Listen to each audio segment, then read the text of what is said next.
पार्थ जी मुंबई से। राधे राधे महाराज जी। महाराज जी, जीवन में कई बार कुछ खोकर ही कुछ पाने का अनुभव होता है। एक और कृपा और प्रशंसा होती है तो दूसरी ओर उलझन और असंतुलन बनता है। ऐसे समय में जब मन को भविष्य की चिंता और संबंधों में कठिनाई महसूस हो तब भक्ति को कैसे स्थिर और निर्मल रखना? नाम जप। उस समय नाम जप को पकड़ लेना चाहिए। जैसे अब तूफान आ रहा है तो हम किसी पहाड़ का आश्रय ले ले तो सुरक्षित हो जाएंगे। तो तूफान माया का है, बहुत बड़ा तूफान है। कभी कभी ऐसी घटनाएं होती हैं, ऐसी परिस्थितियां आ जाती हैं कि केवल एक ही रास्ता दिखाई देता है। जब ऐसी स्थिति आवे उस समय भगवान का आश्रय लो और नाम जप करो। देखो तूफान ऐसे ऐसे उड़ जाएगा और आप बिल्कुल बच जाएंगे। भगवान बचाते हैं। हरि स्मृति सर्व विपद विमोक्षणा। भगवान का स्मरण तुरंत विपत्तियों का नाश करता है। तो जहां विपत्ति में फंसे, जहां ऐसा लगे अब मेरा माइंड काम नहीं कर रहा, उस समय विशेष भगवान का नाम स्मरण करे। भगवान से जुड़े, संसार का सहयोग न ले, संसार के किसी व्यक्ति से फोन करके सहयोग न ले कि आप हमें थोड़ी समस्या का समाधान, वो और फंसा देगा। भगवान से सहयोग ले, एकदम एकांत हो जाए और हृदय से भगवान को पुकारे, भगवान का स्मरण करे, नाथ अब मुझे रास्ता दीजिए। ऐसी परिस्थितियां फंसती है जिसमें व्यक्ति तो सहयोग कर ही नहीं सकता। अगर किसी व्यक्ति के सहयोग की सोची जाए तो और बिगाड़ देगा, वो संभाल नहीं पाएगा, वो हमारी समस्या को नहीं समझ पाएगा। वो समस्या केवल हरि से ही निपटेगी। इसलिए भगवान से प्रार्थना करना चाहिए, उस समय नाम जप बढ़ाना चाहिए और विश्वास करना चाहिए, धैर्य रखना चाहिए कि हमारी विपत्ति का नाश भगवान करेंगे।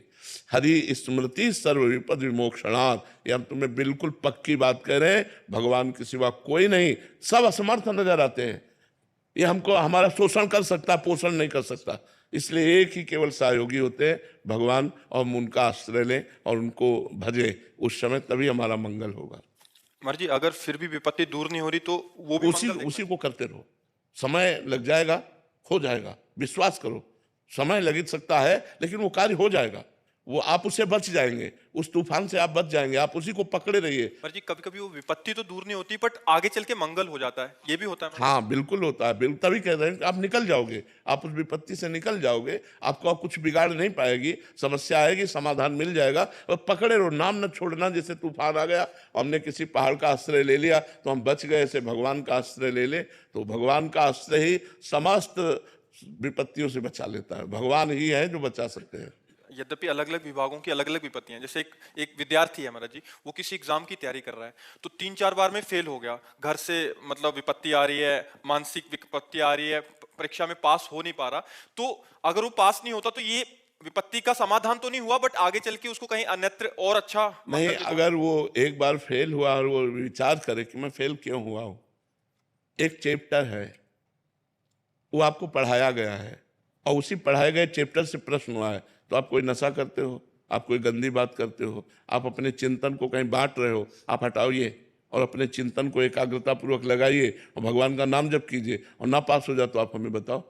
भाई, अगर पढ़ाई में हम फेल होते हैं तो हमको ये समझना कि 10 क्लास में अगर हम पढ़ रहे हैं तो 11वें क्लास का प्रश्न नहीं आएगा, 10वीं क्लास का प्रश्न आएगा। और टीचर उस विषय को हमको पढ़ाते हैं तो उस समय हमारा दिमाग कहाँ गया, उस चैप्टर को हमने क्यों तैयार नहीं किया। इसका मतलब हमारा दिमाग बटा हुआ है मनोरंजन में, कहीं गर्लफ्रेंड बॉयफ्रेंड, कहीं व्यसन, कहीं ऐसी जगह बटा हुआ है जो हम अपने विषय से दूर होते चले जा रहे हैं पढ़ाई से। तो हमें चाहिए, इसीलिए हम कहते हैं कि ये बड़ी तपस्या का समय होता है।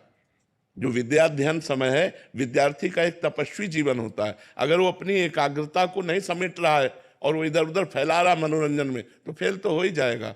और भगवान का नाम जप करें और संयम से अपने चित्त को अपने पढ़ाई में लगावें तो निश्चित पास हो जाएंगे। क्योंकि चैप्टर एक सीमित है, क्लास का चैप्टर एक सीमित है, असीम नहीं है कि भाई कहीं से भी प्रश्न हो जाएगा। एक ग्रंथ है, उसमें कहीं से हो सकता है और वो आपको साल भर समय दिया गया है, आप उसको पढ़िए तो फेल कैसे हो सकते हैं। अगर एक बार फेल हो गए तो दोबारा हम उसकी चेष्टा करें। अगर हम 2 बार फेल हो रहे हैं तब तो बहुत शर्म की बात है कि हम 2 साल में एक चैप्टर को नहीं तैयार कर पा रहे हैं। तो उसमें हमारी कोई न कोई कमियां हैं, उन कमियों को दूर करना चाहिए, ना कि निराश होना चाहिए।